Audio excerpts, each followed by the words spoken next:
کہ آیا مقتدی جو ہے امام کے پیچھے کھڑا ہو کر جب نماز پڑھ رہا ہو تو کیا اس صورت میں بھی اس کے لیے لازم ہے کہ سورہ فاتحہ پڑھے؟ اس میں دو رائے ہو گئی، بلکہ تین۔ ایک رائے انتہائی ہے اور وہ فقہ حنفی کی طرف منسوب ہے کہ اگر آپ امام کے پیچھے مقتدی کی حیثیت سے نماز پڑھ رہے ہیں تو کسی بھی رکعت میں آپ سورہ فاتحہ نہیں پڑھیں گے۔ ایک دوسری بالکل برعکس رائے ہے، وہ امام شافعی رحمۃ اللہ علیہ کی ہے کہ ہر حالت میں، چاہے امام جہری رکعت پڑھا رہا ہو جس میں وہ بلند آواز سے سورہ فاتحہ پڑھ رہا ہو، اور چاہے وہ سری رکعت ہو، ہر حالت میں مقتدی کو بھی پڑھنی ہے۔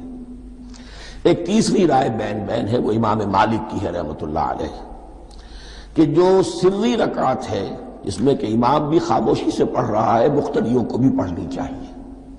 جو جہری رکعت ہے جس میں کہ امام بلند آواز سے پڑھ رہا ہے، اس میں مقتدیوں کو خاموش رہ کر پوری توجہ جو ہے سننے پر صرف کر دینی چاہیے۔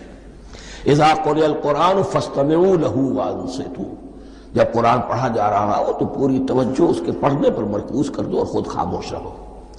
میرے اپنی رائے میں یہ تیسری رائے سب سے زیادہ صائب ہے، اور اس میں کسی طرح کی بھی کوئی پیچیدگی پیدا نہیں ہوتی۔